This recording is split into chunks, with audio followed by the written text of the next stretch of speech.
السلام علیکم ایوریون، آپ کی ہوسٹ نایاب۔ جیسے کہ آپ لوگوں کو پتہ ہے، رمضان کا پہلا اشرا چل رہا ہے۔ لوگ اس کو بہت رحمتوں اور برکتوں والا مہینہ سمجھتے ہیں، اور اس کے اندر بہت لوگ نیکیاں کرتے ہیں اور اللہ تعالیٰ کو خوش کرتے ہیں اور اپنے گناہ معاف کرواتے ہیں۔ لوگ اس کو عطیات، زکوٰۃ اور صدقے، بہت زیادہ صدقے دیتے ہیں۔ اور اسی کے ساتھ ساتھ ہم لوگوں نے فلاحی ادارے سے ایک NGO ممبر کو انوائٹ کیا ہے۔ آئین سے پوچھتے ہیں کہ ان کا تعارف کیا ہے۔ السلام علیکم، I am Khadija, I am social worker. میں خواتین کے حقوق اور غریب مسکین خواتین کی مدد NGO کے تھرو کرتی ہوں۔ میرا کام خواتین کے حقوق اور ان کے مسائل کے تحفظ کے لیے کام کرنا ہے۔ اچھا، آپ خواتین کے حقوق کے لیے کیا کام کر رہی ہیں؟ اصل میں مسئلہ ہمارے معاشرے میں ہی ہے۔ میں جہاں بھی جاتی ہوں، ہر انسان مجھ سے یہی سوال کرتا ہے کہ آپ خواتین کے حقوق کے لیے کیا کام کرتی ہیں۔ کام بتائے نہیں جاتے، کام نظر آتے ہیں۔ میں اس سوال کا جواب دے دے کر تھک گئی ہوں۔ ہمیں ہماری ٹیم کو سمجھ نہیں آ رہا کہ ہم اس کا کیا فارمولا نکالیں جو لوگ ہم سے سوال کرنا بند کرتے ہیں۔ اچھا، آپ کو چاہیے کہ آپ جو خواتین کے حقوق کے لیے آپ کام کر رہی ہیں اور خواتین کو آپ سے کیا فائدہ ہو رہا ہے، آپ اس کے لیے ایک بکلیٹ پرنٹ کروائیں اور دنیا کو دکھائیں، اور دنیا کو بھی پتہ چلے کہ آپ کتنے آپ کا مطلب کہ آپ کی پرفارمنس کیا ہے۔ اور اس کی کوئی ویب سائٹ نہیں ہے؟ اصل میں اپنے کام میں بہت مصروف رہتی ہوں، اور آج کل خواتین کے مسائل دن بہ دن بڑھتے ہی جا رہے ہیں۔ بھوک، بے روزگاری، افلاس دن بہ دن بڑھتی جا رہی ہے۔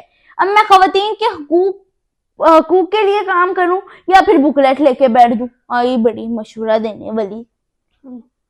دیکھیں، آپ نے مجھے ایک مسئلہ بتایا، میں نے اگر آپ کو اس کا سلیوشن بتا ہی دیا تو آپ اتنی اوور ہو کر مجھ سے کیوں بات کر رہی ہیں؟ اور آپ کا یہ جو سا NGO ہے، یہ گورنمنٹ پر رجسٹر ہے؟ یہ میں کس پروگرام میں آ گئی؟ مجھے اس پروگرام میں آ کے شاباشی ملنی چاہیے تھی، میری پروموشن ہونی چاہیے تھی۔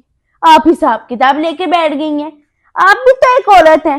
آپ خواتین کے حقوق کے لیے ہم آواز اٹھا رہے ہیں، آپ کو ہم پہ پراؤڈ فیل ہونا چاہیے، اور آپ حساب کتاب لے کر بیٹھ گئی ہیں۔ کس طرح کے عجیب سوال کر رہی ہیں آپ؟ اچھا، ابھی تو میں نے آپ سے کوئی عجیب سوال کیا ہی نہیں ہے، ابھی تو میں نے آپ سے عجیب سوال کرنے ہیں، اور ابھی تو میں آپ کے NGO کا صرف انٹرو کروا رہی ہوں، اور اس کے بعد آپ مجھے بتائیں کہ کتنے لوگ اپنی مطلب کیسی آپ کے NGO میں کام کر رہے ہیں، پھر کتنے لوگ سیلری سے کام کر رہے ہیں۔ دیکھیں، اکیلا انسان کوئی کام نہیں کر سکتا، پوری ٹیم کام کرتی ہے، اور اس ٹیم کے ورکر انکاؤنٹیبل ہوتے ہیں۔ ہماری NGO کا نیٹ ورک پوری دنیا میں پھیلا ہوا ہے۔ دیکھیں، آپ کو گھر بیٹھے گھر جو ان سی خواتین بیٹھی ہوئی ہیں، آپ کو ان کے مسائل کا تو بالکل پورے طریقے سے پتہ ہے، پر آپ کو اپنے NGO کے بارے میں کوئی بھی معلومات نہیں ہے۔ اس کی کیا وجہ ہے؟ دیکھیں، آپ یہ جو سوال کر رہی ہیں، یہ سب میری سمجھ سے باہر ہے۔ ہم اپنا کام بے حد توجہ کے ساتھ کرتے ہیں۔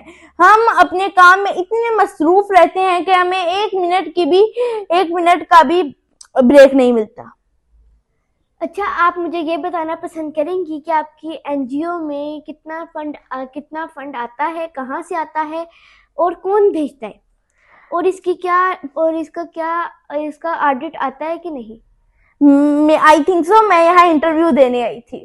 میں یہاں انٹرویو دینے آئی ہوں، نہ کہ کسی عدالت میں آئی ہوں۔ مجھے لگ رہا ہے کہ میں یہاں انٹرویو دینے نہیں ہے، کسی عدالت میں آ گئی ہوں۔ اگر مجھے آپ کی انٹرویو اور آپ کی نیت کا پتہ ہوتا تو میں ادھر کبھی بھی نہ آتی۔ دیکھیں، مجھے بھی لگ رہا ہے کہ میں نے کسی غلط لیڈی کو انوائٹ کر لیا ہے، اور اچھا، اگر آپ کو اتنے ہی معلومات ہے اپنے آفس کے بارے میں تو یہ بتائیں کہ وہاں وہ کہاں پر ہے، اور اس کے اندر کتنے ملازم ہیں، اور وہاں پر کون کون کام کر رہا ہے، اور اس کا کتنا رینٹ بھی آتا ہے۔ دیکھیں، میں ایک باشعور خاتون ہوں۔ مجھے عورتوں کے مسائل کے لیے جتنے بھی فنڈ ملتے ہیں، میں انہیں بے حد ہوشیاری چلاکی اور دماغ یوز کرتی ہوں، خرچ کرتی ہوں. میں فضول خرچی بالکل بھی نہیں کرتی. اور میرا آفس ہی میرا گھر ہے جو کہ DHA میں موجود ہے، اور میری فیملی ہی میرا آفس ہے.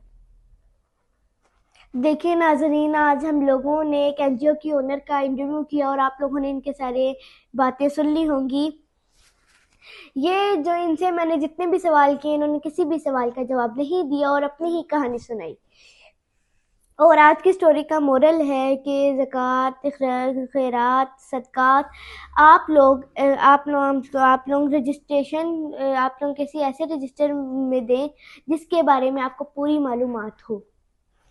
اور یہ زکوٰۃ، اخراجات اور صدقات یہ آپ کے لیے بہت اہمیت کے حامل ہیں. یہ کسی غلط انسان کے ہاتھ میں نہیں جانے چاہیے.